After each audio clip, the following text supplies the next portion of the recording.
up, everyone? We are back, and today we are going to talk all about Epstein-Barr. If you don't know what Epstein-Barr is, it's a herpes virus. The reason why that's important to know about is because actually an estimated amount of 95% of people have this. It lays dormant, and it could cause a ton of issues that sometimes people aren't getting pointed in that direction. And so we hear a lot about people going into the doctor saying, I got the labs and they're not finding anything and they say I'm fine, but yet you feel like crap. So that's why we want to share about Epstein-Barr. It's so important to know about and how to be able to manage it. Even just like in my bar class, I get asked a lot, they find out, we have a wellness and then they start asking me questions, but she was telling me about how she's had inflammation, but she's also very stressed. The first thing I go to is, did you ever have mono?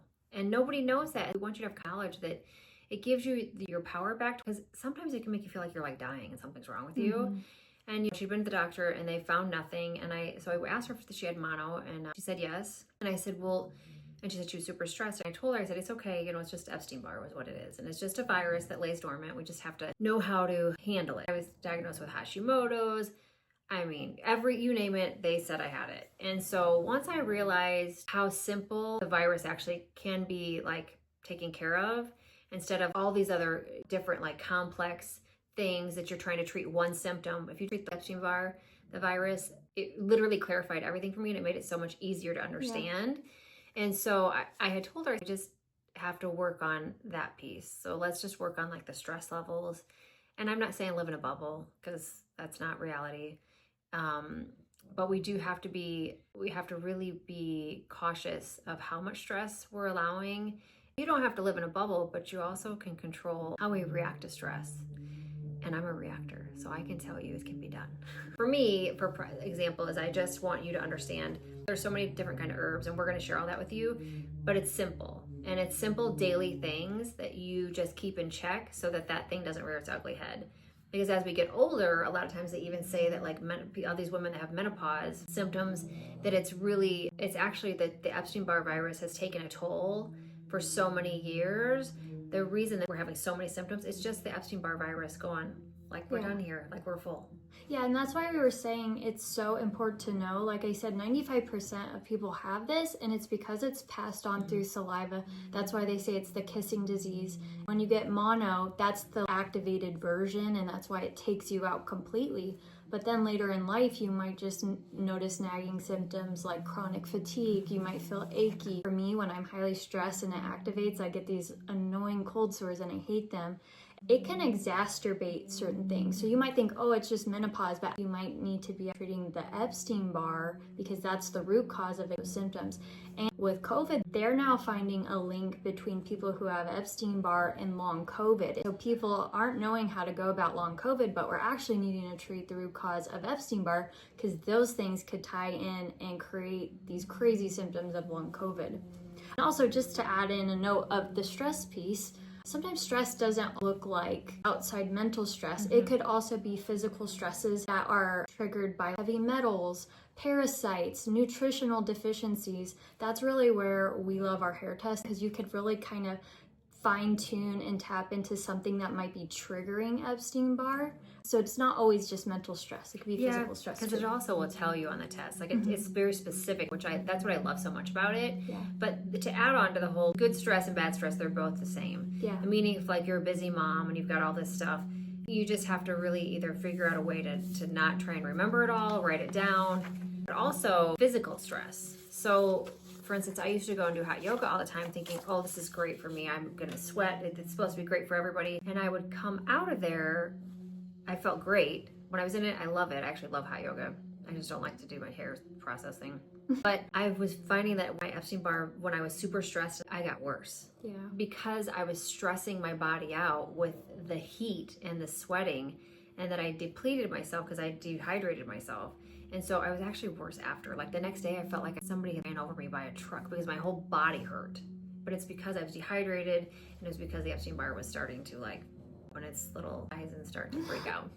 Just so you can have a gauge of what might be going on with your body, I want to tell you some of the symptoms that can show up. One thing that we hear a lot and that I experience personally is chronic fatigue. Don't want to get out of bed, your body's kind of achy, you're just completely tired. And sometimes people get labeled like, oh, you have chronic fatigue, but they never tell you about Epstein-Barr. So that's a huge one.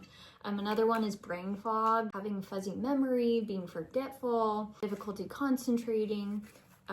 Another one, when I'm stressed, it's like a little nagging sore throat. It's not like you're full on have the flu, can't swallow. It's just this little like nagging sore throat. Also around that area with the sore throat, you'll get swollen lymph nodes, body aches and joint pain, digestive issues, bloating, food sensitivities. Skin rashes, we hear that so much when we see people, always skin issues. And then sleep disturbances, so insomnia or just an unrestful night of sleeping. And the chronic back. There's just so many things. If you take care of it daily and you're just kind of like, and it's good to do it anyways, it's not like you're treating something special. You're really just helping the whole body feel better. And so if you're on top of it, it actually gets better. I think with everything, it's about reframing, and mostly everybody has this, and we have to start looking at these little nagging symptoms that arise as messengers. Your body's trying to tell you something, and we're such in an age of quick fixes that we're just like, oh, just give me a pill. And we ignore everything that's going on in our life. But even after taking the pill, it will pop its head up again. So this is just your body saying, listen, you just need some basics. You need to take some supplements. You need to drink water. You need to rest. You need to just do something for you. And this is something that I was listening to earlier is so many people have Epstein-Barr, but a lot of people that flares up are people who are just on the go all the time, people pleasers, people who don't know how to say no to anything. And it's because you don't take the time to do anything for yourself. You're always doing things for other people, and your body is going to shut down. It needs you to take care of it. Yeah, and I think too that it all starts with our stress response. I was always a reactor, but I raised myself as a kid. So the way I was set up, my computer, right, my computer programming was to react, because that's what keeps me safe. And so we keep that in our toolbox, but as adults, we don't have to react all the time. And we've gotten into society as we are human doings and not human beings. If you're trying to get ahead of that list always, there's always more. Like when's the end? Like we have to remember, like when we're trying to okay, I gotta get all this stuff done, and then we get upset with ourselves when we didn't get one thing done. Well, just move it over tomorrow. Like and be done with it by like have a shut off time. Like, okay, so I know at 5 o'clock I have to make dinner. And it's also actually a cue for me to stop and like to stop working. Because I could geek out on this stuff all night long and ignore my family. I love them very much, but I get so weird and I love all this stuff. And so we have to have a shut off valve because we have to be able to know when to stop and enjoy, because we get caught up in getting all this stuff done. We just have to have a shut off valve. And celebrate your little wins. Yes, for sure, because we also don't do that. And I hope that you know that that's super important for you as a human being, because if you're not giving yourself those little wins and you're not celebrating them, you're not getting those dopamine hits, which is also creating more stress. So if you're not giving yourself the dopamine hits, then you're getting stress and it just keeps piling up. And then your Epstein-Barr virus has now activated. So I'm really big on the mental piece, because I think maybe because this was the hardest one for me to figure out. And if it wasn't Nicole walking alongside me, I probably might have not have figured it out, maybe never, because she walks along my daily life. And so she sees, and she finally was like, well, it's called sit down. She's like, do you ever just sit down and watch TV? I'm like, no, who has time for that? No, I don't. And so I've learned, right? But I also have removed the stress. And so I can tell you, I know for me that I'm 100% better. I haven't had any flare-ups, but I've reduced the stress and I have a shut-off valve. Literally, I shut it off at 5 o'clock because that's when I have to make dinner. And that's a good time too, because you have to start focusing on something else. Yep. And I like the piece about you say like putting what you put your energy into. I was scrolling, of course, like we do, and I saw this funny video. This lady who, she just has these little nuggets of wisdom, but she's funny how she says it.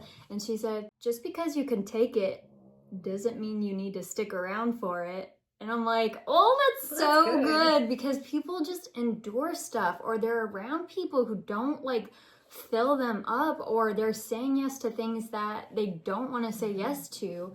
And I was having a conversation about it with my friend, and she's like, gosh, yes, this hits home. Like, I've been working on this in therapy. And it's like, you forget you're the leading character of your life. Yep. You can choose how it goes. You could choose what you say yes to, what you say no to, and what you're willing to be around and put up with.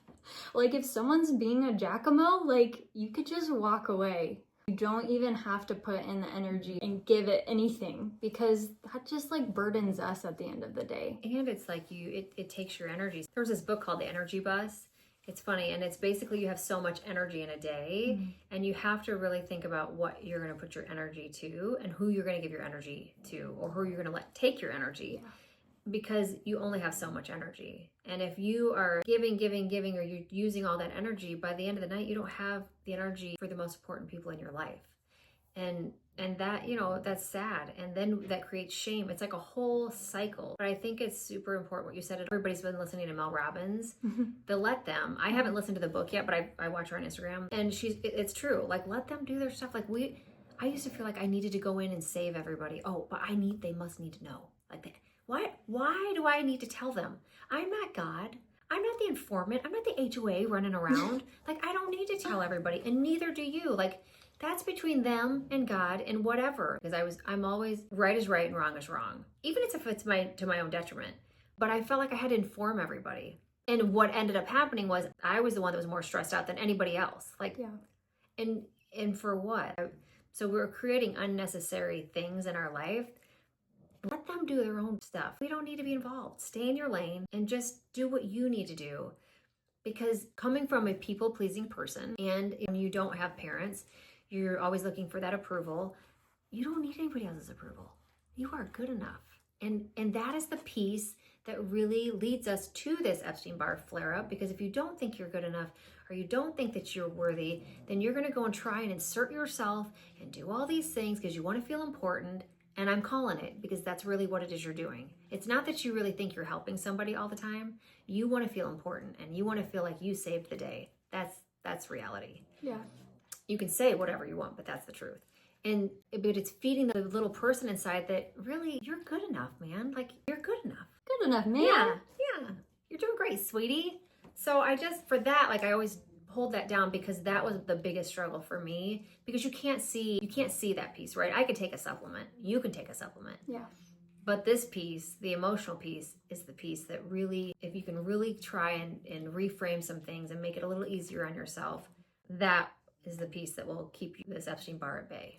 Yeah, I agree. I used to get cold sores every few months because I did not know how to manage not absorbing other people's energy or being stressed on the behalf of other people. I held way too much stuff in. I never said no. I always tried to make everyone else happy.